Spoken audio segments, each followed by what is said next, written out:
Silvio Berlusconi, Italy's former showman leader, battled a string of scandals to dominate politics for decades. Silvio Berlusconi, the flamboyant billionaire and former Italian prime minister who once described himself as the Jesus Christ of politics, has died at a Milan hospital at the age of 86, his press office confirmed on Monday. Berlusconi, who had a recent history of health issues, had recently been diagnosed with leukemia, Milan's San Raffaele hospital said. He had been admitted to the hospital before with breathing problems and attended a checkup there on Friday.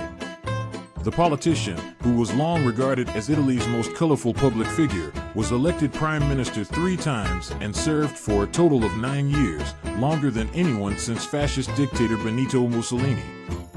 Affectionately nicknamed Il Cavaliere, the Knight, his career was marked by a series of political, financial, and personal scandals, many of which landed him in court. He was tried on charges ranging from tax evasion and bribery to corruption and having sex with an underage prostitute. But only one case stuck, a 2012 conviction for tax evasion and a deal involving television rights. Berlusconi was voted out of parliament in 2013. But never one to give up the fight, he re-emerged in early 2018 as a kind of grandfatherly elder statesman, the kingmaker of a right-wing alliance involving his Forza Italia party. After the court of Milan granted him rehabilitation later that year, effectively lifting the ban on him re-entering politics that was in place following his 2012 tax fraud conviction, he announced he would run for a seat in the European Parliament. He was elected in May 2019, at 83 years old, and remained in office as a member of the European Parliament at the time of his death. Berlusconi also led his Forza Italia party, which he revived in 2013 after leaving the People of Freedom Party, to victory with the center-right coalition with Giorgia Meloni and Matteo Salvini in September 2022, though he did not have a government portfolio. Berlusconi casts his vote during the Lombardy regional elections in Milan on February 12. Berlusconi waves from inside a car after being discharged from a hospital in Milan on May 19.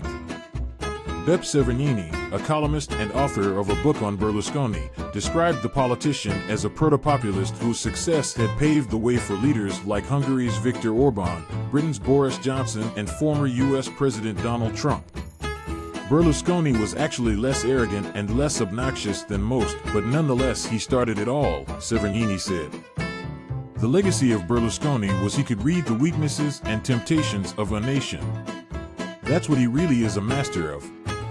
He absolved us of all our sins, we were acquitted even before we committed those sins, and he was not a leader, he was a follower in a way, he followed the pancia, the guts of Italy.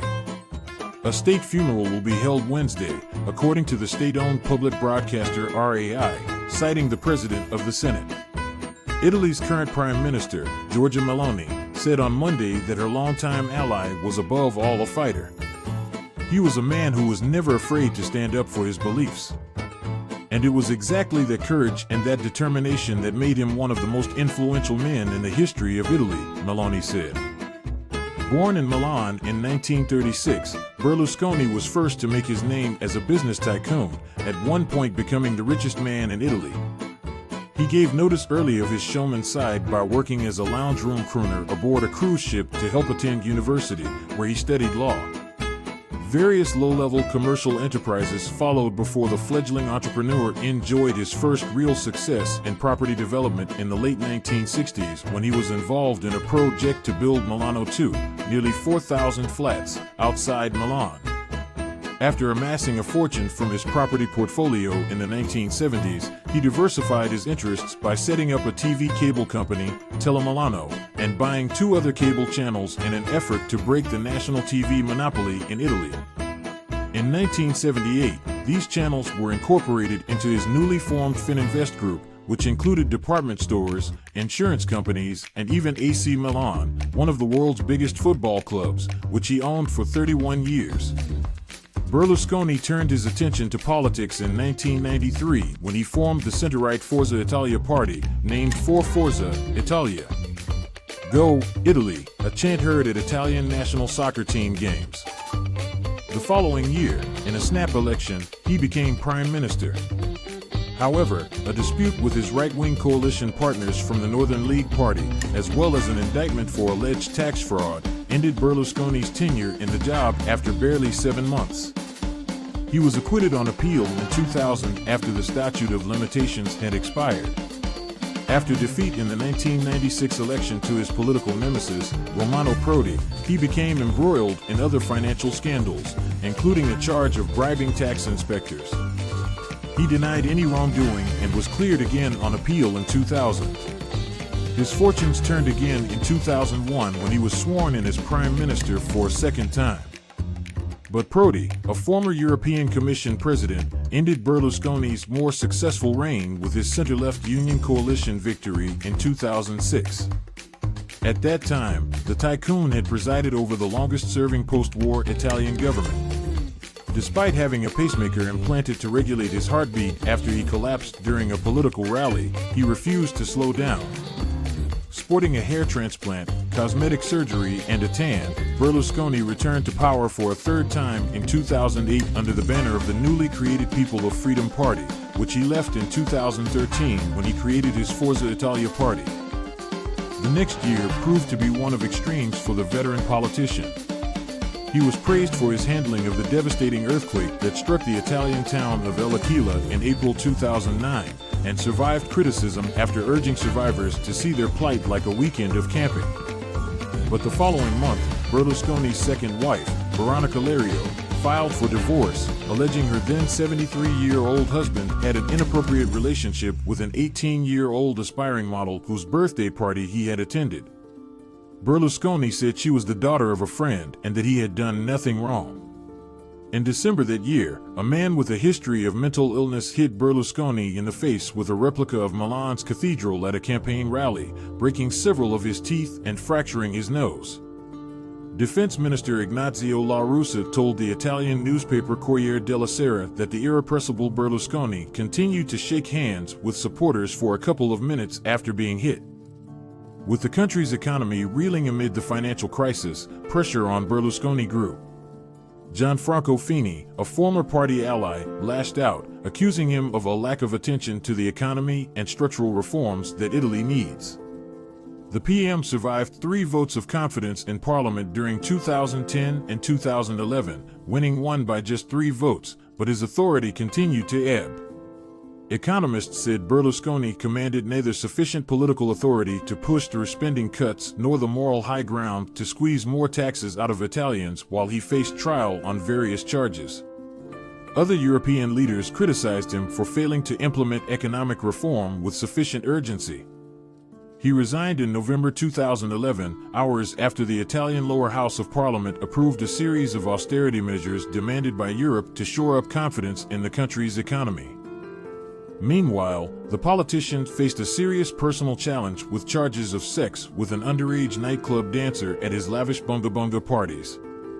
He was found guilty in 2013 of paying for sex with a minor, 17-year-old Karima El Marouk, and abuse of power. He was sentenced to 7 years in prison, but an appeals court later overturned the conviction. Following his tax fraud conviction in 2012, Berlusconi was given a 4-year prison sentence. However, he got away with a year of community service because in Italy, those over 70 do not generally go to jail.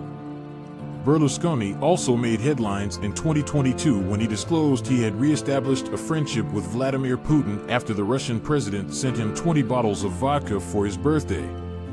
He later criticized Ukraine President Volodymyr Zelensky for starting the war, which put him at odds with his coalition partner and Prime Minister Giorgia Meloni. Permatanned and with a whiter-than-white smile, Berlusconi was never shy of the camera or of blowing his own trumpet.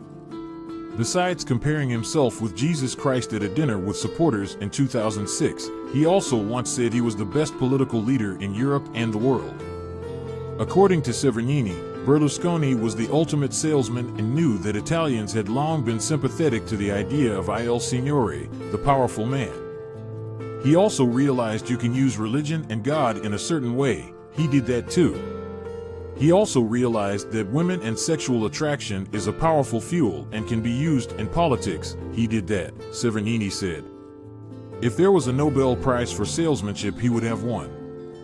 Throughout his political career, Berlusconi's penchant for much younger women was overlooked by his often traditionally Catholic support base. His most recent partner, Francesca Pascal, was nearly 50 years younger than him. But in Severgnini's view, the politician paid a price for his apparent inability to resist attractive young women. The thing with young women was what brought him down. Always younger, like young dancers out of nowhere, TV girls, all those people, he had no discipline and he was tempted. He was totally out of control. This was his downfall, he said. Severgnini believes Berlusconi's 20-year spell in power, particularly from 2001 to 2006, when he held a majority, should be considered as a time of wasted opportunity both for him and for Italy. But, he said, the former prime minister will not be forgotten. The period between 1994 and 2011 will be marked by Berlusconi. Italians never forget that there is an operatic quality of politics. We cheer our tenor until we boo him off stage, he said. But we do remember our great tenors, Del Monaco, Pavarotti, and so we will remember our tenor of politics. It's impossible to forget him. Berlusconi leaves behind 5 children, Pier Silvio and Marina from his first marriage to Carla Dall'Aglio, which ended in 1985, and Luigi, Eleonora and Barbara from his marriage to Veronica Lario, which ended in 2012.